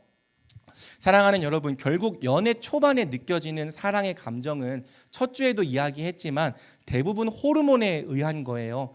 호르몬에 의한 짜릿한 감정은 아무리 길어봐야 2년에서 3년입니다. 그러니까 여러분이 지금 느끼고 있는 감정은 절대 영원할 수 없는 감정이에요. 그렇게 믿을 만한 감정이 아닙니다. 지금은 마치 내가 이 사람을 영원히 사랑할 수 있을 것처럼 느껴져도, 평생 함께하며 이 사랑을 유지할 수 있을 것처럼 느껴져도요, 길어봐야 3년입니다. 유통기한이 끝나면 우리가 다 원래 모습으로 돌아가요. 우리의 원래 모습은요, 상대방을 내 몸처럼 사랑하는 그런 아름다운 모습이 아닙니다. 우리의 원래 모습은 다 자기 자신이 세상에서 제일 중요한 자기 사랑의 이기적인 모습입니다. 그래서 여러분, 우리가 다 처음에는 상대방을 위해 다 내어줄 수 있을 것처럼 행동하다가도 후반부로 갈수록 점점 더 이 연애의 관계 안에서 자기 사랑의 본성을 뿜어내게 되는 거예요. 우리의 관계가 자꾸 서로 사랑이 아니라 자기 사랑으로 오염되어 가기 시작하는 거예요. 왜? 그게 우리의 진짜 모습이에요. 옛날 처음에는 상대방의 그 기뻐하는 모습만 봐도, 네가 웃는 모습만 봐도 난 행복하다, 그렇게 행복했는데, 이제는 상대방이 내가 원하는 대로 해주지 않고 내가 원하는 대로 움직여주지 않으면 계속해서 서운한 마음이 올라오는 거죠. 연애의 후반부로 갈수록 우리가 서로를 먼저 사랑하려고 하지 않고요, 서로에게 자기 사랑을 주장하려고 합니다. 그리고 내 사랑, 자기 사랑을 충족시키기 위해서 서로를 통제하려고 합니다. 그러니까 자꾸 만나면 싸우는 거고요, 서로 서운한 감정만 토로하는 거예요. 세상은 이 지점이 연애의 끝이라고 말하는 거고 결혼의 끝이라고 말하는 거죠. 하지만 팀 켈러 목사님을 비롯한 이 많은 목사님들은 바로 여기가 성경적인 사랑이 시작되는 진정한 시발점이라고 말하는 거예요. 거듭난 신자는 이 지점에서 이제 감정적인 사랑이 아니라 언약에 근거한 의지적인 사랑으로 돌입하는 거죠. 감정이 잘 느껴지지 않을더라도 언약을 따라 자기 배우자를 신실하게 사랑하려고 자기 사랑과 맞서는 자기 부인의 싸움을 시작하게 되는 겁니다. 그래서 저는 성경적인 사랑이란 결국 언약에 근거하여 자기를 부인하는 의지적인 사랑이라고 정의한 겁니다. 여러분, 우리가요 정말 자기 사랑으로 오염된 죄인이에요. 온통 자기 사랑으로 오염되어 있는 우리 같은 죄인들이 배우자를 내 자신과 같이 사랑할 수 있는 방법은 오직 자기를 부인하는 방법밖에 없습니다. 어떤 호르몬과 감정의 도움이 없어도 우리가 배우자를 자기 자신과 같이 사랑하려면 하나님을 경외하는 마음으로 끊임없이 자기를 부인해야 하는 거죠. 그리고 사실은 이러한 자기 부인 속에 우리를 위해 친히 자기를 부인하시고 십자가를 지셨던 예수님의 사랑이 들어있는 거예요. 물론 이렇게 자기를 부인하는 사랑은 쉽지 않습니다. 굉장히 고되고 힘들게 느껴지는 싸움이에요. 하지만 이 싸움이 있기 때문에 성도들의 결혼 생활이 세상과 구별될 수 있는 거죠. 오직 자기를 부인하고자 끊임없이 자기 사랑과 싸우는 신자만이 배우자를 평생 신실하게 사랑할 수 있는 겁니다. 그리고 우리가 이런 싸움을 계속 싸워 나간다면 그냥 자꾸 싸우기만 하는 게 아니라 또 사랑을 유지만 하는 게 아니라 점점 더 깊고 온전한 사랑으로 자라가게 돼요. 자기를 부인하는 참된 신자와 참된 신자의 결혼은 반드시 예수님과 교회의 관계를 닮은 거룩한 사랑의 관계로 자라가게 되는 거죠. 성경은 바로 이런 이유에서 우리가 반드시 거듭난 신자와 결혼해야 한다고 말하는 겁니다. 자기를 부인하고 자기 십자가를 지고 예수님을 따르는 것이 거듭난 진짜 신자의 가장 결정적인 특징이자 증거입니다. 예수님을 따르기 위해 자기를 부인할 줄 아는 사람이 자기 배우자를 사랑하기 위해서도 끊임없이 자기를 부인할 수 있는 거예요. 그래서 우리는 어떤 사람이 자기를 부인하며 예수님과 나를 사랑하려 하는 모습을 볼 때 그 사람이 나를 이렇게 평생 사랑할 것이라 기대해 볼 수 있는 거죠.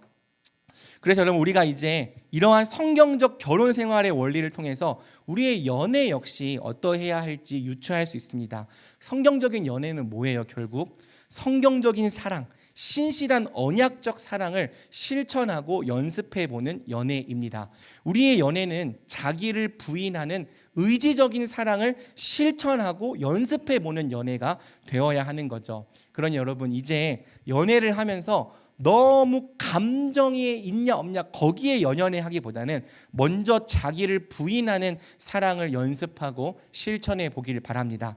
여러분, 연애를 하면서도 상대방보다 내 자신에게 관심이 더 많은 거는 쪽팔린 연애인 거예요. 이제는 내가 주는 사랑보다 받는 사랑의 크기에만 연연해 하는 그런 연애를 끝내야 합니다. 아무리 사랑을 받아도 만족이 없고 늘 서운함만 가득한 블랙홀 같은 연애를 끝내야 합니다. 대신에 자기를 부인하고 의지적으로 먼저 상대방을 사랑하려 하는 성경적인 연애에 우리가 도전해 봐야 하는 거죠. 받는 것보다 주는 것을 훨씬 더 기뻐하는 연애를 실천해 봐야 하는 겁니다. 여러분, 연애를 해본 사람들, 또 하고 있는 사람들은요, 지금 이 말이 얼마나 쉽지 않은 건지를 아마 알 거예요. 왜? 우리 안에 있는 자기 사랑의 욕구가 우리의 생각보다 훨씬 커요. 특히 우리는 연애를 통해 누군가 깊은 관계가 될수록 자기 사랑의 욕구를 통제하기가 정말 어렵습니다. 그래서 우리가 누군가와 연애를 하다 보면 다른 사람들과의 관계에서는 전혀 드러나지 않았던, 나도 처음 보는 내 낯선 모습을 발견하는 거예요. 연애를 해봤더니 내가 이렇게 분노가 많았고, 내가 이렇게 늘 서운함만 가득하고, 이 작은 것 하나도 용서하지 못하는 이런 이상한 모습을 연애를 하면서 보게 되는 거예요. 여러분, 우리가 생각 이상으로 이기적이고 자기 사랑으로 가득한 사람인 거고요. 그게 이 세상 관계에서는 잘 드러나지 않다가 연애를 하면, 또 결혼을 하면은 아주 적나라하게 드러나는 겁니다. 그래서 여러분, 연습해야 되는 거예요. 자기 사랑을 이기기 위해서 하나님의 은혜를 구하고 끊임없이 자기를 부인하는 의지적인 사랑을 지금 청년의 때에 실천해 봐야 하는 거죠. 여러분이 연애를 그렇게 하려고 할 때 어떤 형태로 연애가 끝나든지 여러분 자신과 상대방에게 매우 큰 유익을 주는 거룩한 연애가 될 것입니다. 끊임없이 자기를 부인하려 하며 서로를 먼저 사랑하려 했던 연애는 그게 꼭 결혼으로 이어지지 않는다 할지라도 서로를 성장하게 하는 유익이 있는 거죠. 그리고 여러분, 또 중요한 게 뭐냐면요, 이러한 연애를 실천해 보면서 상대방도 과연 자기를 부인하는 의지적인 사랑으로 나를 사랑하는 참된 신자인지를 확인해 봐야 하는 거예요. 여러분, 이게 배우자를 분별하는 기준입니다. 여러분은 자기 부인을 증거로 나타내는 거듭난 참 신자와 결혼해야 하는 거죠. 여러분, 교회 다닌다고 다 신자가 아닙니다. 이게 진실이죠. 심지어 사역 열심히 한다고 다 거듭난 참 신자가 아닙니다. 교회를 진짜 열심히 다니는데도요, 십자가를 모르는 사람들이 있어요. 자기를 부인할 줄 모르는 사람들이 있고, 온통 자기 사랑으로 가득한 사람들이 의외로 많습니다. 말로는 다 하나님 믿는다고 말하지만 여전히 하나님 중심이 아니라 자기가 인생의 중심이고 자기가 자기 인생의 주인인 사람들이 적지 않습니다. 자기 십자가와 자기 부인이 없는 가짜인 사람들이 교회 안에 적지 않습니다. 그래서 여러분, 우리가 연애를 해보는 동안 이 사람이 정말 하나님을 경외하는 사람인지, 하나님을 경외하기 때문에 자기를 부인하려 하는지, 자기를 부인하는 사랑으로 하나님과 나를 사랑하려 하는 사람인지를 확인해 봐야 하는 거예요. 특히 어떤 때? 싸울 때 확인해 봐야 합니다. 좋을 때가 아니라 싸웠을 때, 관계가 진짜 어려울 때 어떤 태도로 그런 어려움을 극복해 나가는지를 잘 봐야 하는 거죠. 먼저 숙이지 않고, 먼저 용서를 구하지 않고 여러분에게만 용서를 구하는 사람이 있다면 여러분, 빨리 좀 어떻게 헤어지라고 할 수는 없고 기도하셔야 됩니다. 여러분, 지금 연애일 때도 먼저 하나님 앞에 자기를 부인하는 모습 없으면 결혼하고는 더 없을 겁니다. 반대로 지금 연애의 때에도 먼저 자기를 부인하며 의지를 다해 사랑을 노력하는 모습을 상대방에 보여준다면 여러분, 잡아야 되는 거예요. 바로 그 사람입니다. 지금 자기를 부인하는 모습이 있어야지만 평생 이 사람과 결혼한 뒤에도 자기를 부인하며 서로 사랑하기 위한 노력을 이어나갈 수 있는 거죠. 청년 때의 연애는 결국 자기 부인의 사랑을 연습해 봄과 동시에 평생 나와 함께할 배우자를 찾고 확인하고 검증해 보는 연애가 되어야 하는 거예요. 이 한 가지만 분명히 알아도 앞으로 여러분이 하게 될 연애의 방향, 또 여러분이 하게 될 결혼의 방향이 완전히 달라질 수 있는 거죠. 여러분, 저와 제 아내는요, 한 친구의 소개로 만났습니다. 사실 소개도 어느 정도 중매와 비슷한 점이 있죠. 평생 얼굴도 한 번 본 적 없었던 사람과 몇 번 이렇게 만나본 다음에 연애를 할지 말지 결정해야 하기 때문이에요. 그래서 저는요, 이런 이런 소개의 방식을 굉장히 부정적으로 생각했습니다. 저는 자만추, 자연스러운 만남을 추구하는 파였어요. 어떻게 평생 한 번도 본 적 없는 사람과 짧은 시간 안에 서로 연애의 감정을 가질 수 있는가? 불가능하다고 생각했습니다. 하지만 이 소개를 주선해 준 친구가 워낙 신뢰할 만한 친구였기 때문에 그 친구를 믿고 평생 처음이자 마지막이 된, 여러분 저 딱 소개팅 한 번 만에 해결했습니다. 아무튼 평생 처음이자 마지막에 된 이 소개를 받게 된 거죠. 면식이 없는 낯선 사람과 함께 밥을 먹고 차를 마시며 대화를 나누는 것은요, 저 같은 내향 그 아이들에게는요 너무 힘들고 피곤한 일이에요. 계속 이 인위적인 미소를 지어가면서 대화가 끊어지지 않도록 다음 화제를 생각해내야 하는 거죠. 상대방이 뭐라고 하는지 잘 안 들려요. 상대방이 말할 때 다음 화제, 다음 화제, 다음 화제, 계속 이 어색한 정적이 생기지 않도록 이 다음 화제를 생각했었고요. 그래서 이 비밀이긴 하지만 사실 처음 아내를 만났을 때 얼굴이 잘 안 보였어요. 계속 다음 화제, 다음 화제, 다음 화제 생각하고 있었습니다. 그런데 점점 대화를 해보면서 지금 제 앞에 있는 사람이 정말 괜찮은 사람이라는 사실을 알게 됐어요. 뭘 통해 알게 됐냐면 당시 제 아내가 교회에서 중고등부 교사를 하고 있었는데요. 여러분 중고등부 교사 알죠? 자기 부인이 필요한 성기류입니다. 자기가 맡고 있는 학생들을 정말 찐으로 사랑한다는 사실을 온 몸으로 느꼈습니다. 나중에 보니까 아내만 학생들을 사랑한 게 아니라 학생들도 아내를 진짜 사랑하더라고요. 그리고 결정적으로 경제적인 문제 때문에 학원에 다닐 수 없는 학생들에게 스스로 자원해서 무료로 영어 과외를 해주고 있다는 사실을 알게 된 거죠. 그 이야기를 들을 때 이 자매가 정말 하나님 앞에서 자기를 부인하고 이웃을 사랑할 줄 아는 참된 신자라고 생각했습니다. 그래서 몇 번 더 만남을 가진 다음에 교제하기로 결정을 내렸죠. 물론 교제하자고 고백할 때는 예뻐서 좋아한다고 했습니다. 여러분 형제들 뭐 자기를 부인하기 때문에 그런 말 하는 거 아니에요. 예뻐서 사랑한다 이렇게 말해야 자매들이 좋아하는 거예요. 아무튼 여러분 결과적으로 이 선택은 너무나도 옳은 선택이었어요. 제 아내는 연애 때부터 지금까지 약 8년의 시간 동안 끊임없이 자기를 부인해가며 의지적인 사랑으로 저를 사랑해 주었습니다. 제가 사랑스러울 때만 사랑해 준 게 아니라 진짜 믿고 목사 한다고 할 때 엄청 미웠고 원래 제가 목사 한다고 말 안 하고 만났거든요. 그러다 나중에 목사 할 거야 진짜 믿고 자 그리고 싫고 질리게 느껴질 때도 포기하지 않고 저를 사랑해 주었어요. 돌이켜보면 저와 제 아내의 결혼에는 행복한 시간도 많았지만 여러모로 힘든 시간도 많았습니다. 당연히 그런 시간들을 지날 때마다 진짜 많이 싸우고 여러분들이 제 진상을 알면 목사님을 도저히 존경할 수 없을 만큼 정말 많이 싸웠고 심하게도 싸웠어요. 하지만 그때마다 저희 부부가 항상 자기를 부인하며 서로에게 먼저 나아갔습니다.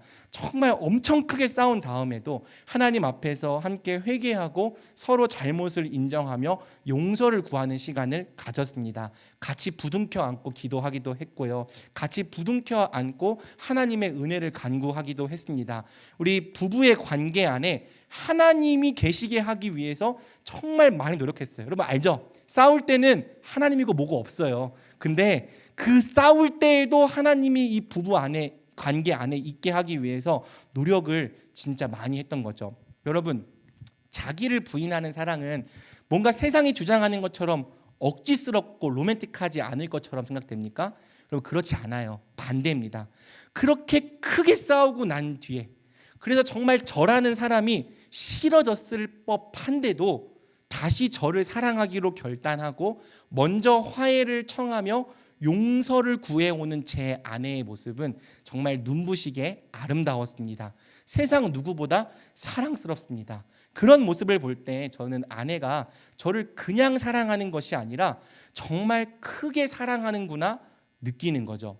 저의 이 좋은 모습뿐 아니라 못난 모습에도 불구하고 결혼이라는 언약의 근거에서 끝까지 의지를 다해 저를 사랑해 오는 아내의 사랑이 진짜 위대하게 느껴지는 거예요. 여러분 사실 우리가 하나님의 사랑도 그럴 때 많이 느끼죠. 내가 잘할 때 하나님이 날 사랑하는 걸 느끼는 게 아니라 내가 진짜 못났고 죄를 너무 많이 지어서 사랑받을 자격이 없다고 느껴질 때 하나님의 사랑을 느끼면 하나님이 진짜 날 사랑한다고 느끼잖아요. 근데 부부의 관계도 그런 거예요. 이제 정말 나를 미워할 법한데, 이제 나한테 정말 질릴 법도 한데 다시 사랑하기로 결단해 오는 그 아내의 모습이 너무너무 멋진 거죠.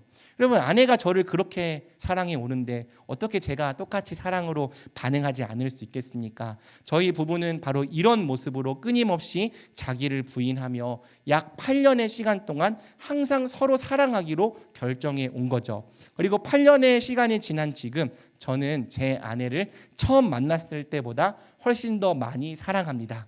물론 아내는 믿지 않아요. 제가 훨씬 더 사랑한다고 말해도 거짓말하지 말라고 해요. 아무튼 연애 초반에 느껴졌던 이 짜릿함은 이제 잘 느껴지지 않아요. 하지만 하나님 안에서 저를 사랑하기 위해 모든 노력을 다하는 아내의 모습을 보면 아직도 그렇게 사랑스러울 수 없는 거죠. 저도 제 아내에게 그렇게 할 거예요. 감정이 느껴지든지 느껴지지 않든지 하나님과 맺은 언약에 평생 신실할 겁니다. 자기를 부인하는 의지적인 사랑으로 제 아내를 평생 사랑할 겁니다. 그리고 저는 제 아내 역시 저에게 그렇게 해줄 거라고 굳게 믿는 거죠.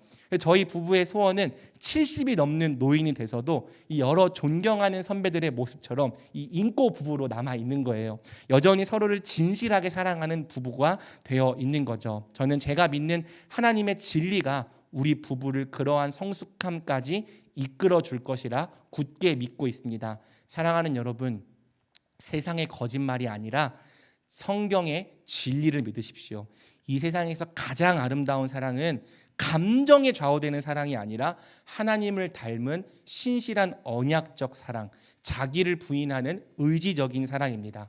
여러분이 청년의 때에 바로 이런 사랑을 연습하고 확인하는 귀한 청년들 되기를, 그래서 참된 신자를 배우자로 맞아 평생 신실한 언약적 사랑으로 서로를 존귀하게 사랑하는 청년들 되기를 우리 주님의 이름으로 축복합니다. 아멘. 여기서 설교가 끝났으면 좋겠지만 우리가 스킨십을 정말 짧게 한번 다루고 마무리하겠습니다. 5월 마지막 주니까 좀 봐주세요, 여러분.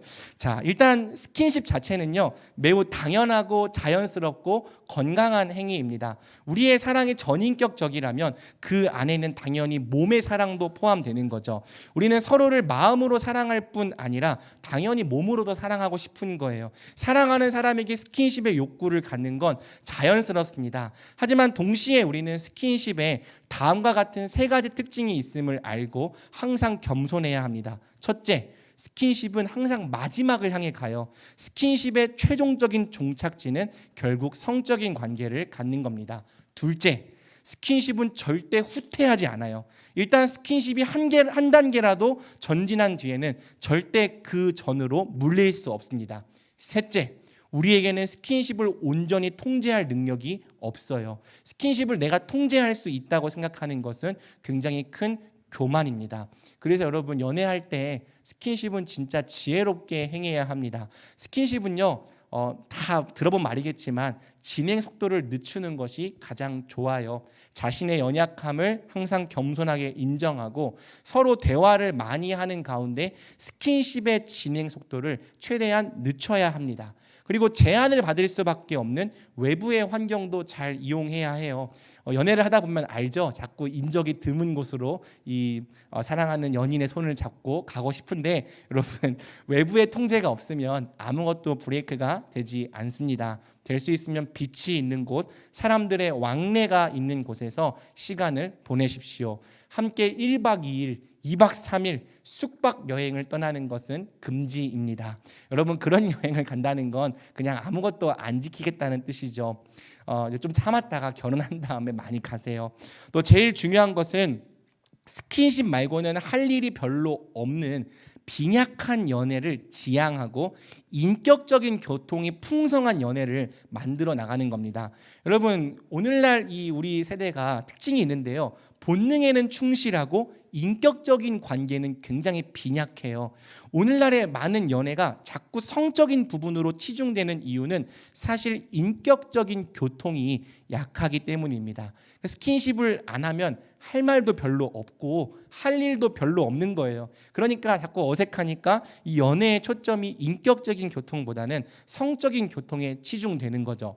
성적인 접촉은 너무 빠른데 인격적으로 누군가를 깊이 사랑하고 용납하고 교통하는 것은 굉장히 빈약한 세대가 바로 우리 세대인 겁니다. 그런데 여러분, 사실 인격적인 교통이 잘 이루어지지 않고 성적인 교통에만 치중된 연애일수록 그 수명이 짧아요. 애초에 관계 자체가 빈약하기 때문이죠. 여러분, 우리가요, 잘 들으세요. 교제하는 사람과 연인이 되기 이전에 정말 좋은 친구가 될 필요가 있습니다. 여러분, 연인인데 친구만큼도 못할 수 있다는 거 아시죠? 경험해 본 사람들은 알 거예요. 친구만큼도 되지 못하는데 평생을 진실하게 사랑하며 살 수 있겠습니까? 우리가 관계의 기술들을 풍성하게 잘 개발한다면 꼭 성적인 관계에만 치중하지 않아도 깊고 풍성하고 부유한 관계를 어느 수준까지는 많이 만들어 나갈 수 있습니다. 그리고 성적인 접촉보다 인격적인 관계에 더 초점을 맞출 때 그 관계의 수명이 연장될 수 있는 거죠. 그래서 여러분, 사실 저는 20대 초중반에게 너무 빨리 연애하는 걸 별로 권장하지 않아요. 20대 초중반에는 차라리 교회 안에서 훈련 받으세요. 특히 소그룹 리더가 되어서 영혼들을 섬겨보면서 이 자기를 부인하는 의지적인 사랑을 연습하고 실천해 보십시오. 여러분, 영혼들을 섬겨보는 것만큼 좋은 신랑 신부 수업이 없어요. 똑같거든요. 연락해도 연락이 안 오고 뭘 표현해도 돌아오는 게 없고 먼저 이 의지를 다해 자기를 부인하는 사랑. 농담이 아니라 진짜인데 왜 웃으시지? 아무튼 이 영혼들을 많이 섬겨본 사람이 자기 배우자도 잘 섬깁니다. 이게 사실이에요. 두 사랑의 깊이와 정도가 다를지라도 본질 자체는 같기 때문이죠. 그리고 여러분, 될 수 있으면 연애 너무 오래 하지 마세요. 우리 중에 시간을 이길 수 있는 사람 아무도 없습니다. 시간이 길어지면 그만큼 유혹에 넘어질 확률도 커집니다. 사실은 빨리 결혼하는 것이 스킨십에 대한 가장 완벽한 처방이죠. 고린도전서 7장 9절 함께 읽을까요? 시작. 만일 절제할 수 없거든 결혼하라. 정욕이 불같이 타는 것보다 결혼하는 것이 나으니라. 오늘날 이 시대의 풍조는 성은 자유롭게 사용하되 결혼은 최대한 늦추라는 것이지만 저는 여러분이 반대로 하면 좋겠습니다. 모든 것을 다 갖춘 다음에 최대한 늦게 결혼하려 하지 말고 도리어 빨리 결혼해서 함께 인생을 만들어 나가십시오. 어차피 10년, 20년 지나도 준비 다 안 됩니다. 모든 것을 갖춘 다음에 결혼하겠다는 것은 미디어가 만들어낸 환상입니다. 하나님의 방법은 도리어 부부가 서로 돕는 배필이 되어서 함께 인생을 세워나가는 거예요. 함께 할 때 훨씬 더 강력하고 탁월한 거죠. 그리고 결혼한 다음에 안전한 관계 안에서 또 책임 있는 관계 안에서 성이 주는 기쁨을 얼마든지 만끽하십시오. 이것이 성경적이에요. 우리가 이 세대를 본받지 말고 성경이 하라는 대로 해야 하는 거죠. 그리고 이미 관계를 갖고 있는 지체들이 있다면 그 관계를 깨트리기보다는 빨리 결혼에 대한 구체적인 계획을 세우고 결혼하시기 바랍니다. 스킨십은 아까 말한 것처럼 절대 후퇴하지 않아요. 이미 성적으로 관계를 갖고 있는 지체들은 그것을 뒤로 물리기가 불가능에 가깝습니다. 그럴 경우에는 함께 절제를 서로 격려하면서 빨리 결혼하기에 힘쓰는 것이 가장 좋습니다. 이것이 비록 너무 보수적이고 구시대적인 방법처럼 보일지라도 하나님 앞에서 가장 지혜롭고 옳은 방법이라는 사실에는 변함이 없는 거죠. 자, 이것으로 여러분 제7계명에 관한 설교를 다 마쳤습니다. 여러분, 제가 여러분에게 원하는 것, 또 하나님이 여러분에게 원하는 건 여러분이 행복해지는 거예요. 하나님이 기뻐하시는 방법으로 하나님이 기뻐하시는 거룩한 가정을 이루는 거예요. 하나님의 뜻대로 거룩한 가정을 이룰 때 여러분의 인생이 진짜 찬란하게 빛날 거예요. 우리의 인생은 거룩한 가정을 통해서 빛나는 거죠. 가정을 통해 하나님의 영광을 드러내고 하나님이 주신 모든 복과 안식을 평생토록 만끽하게 될 것입니다. 그러니 사랑하는 우리 청년부가 이 모든 말씀에 기쁨으로 순종하길 바랍니다. 우리 청년부가 순종으로 거룩한 가정을 자기 기업으로 얻는 가장 복된 청년들 되기를 우리 주님의 이름으로 축복합니다. 아멘. 다 들어주셔서 감사합니다.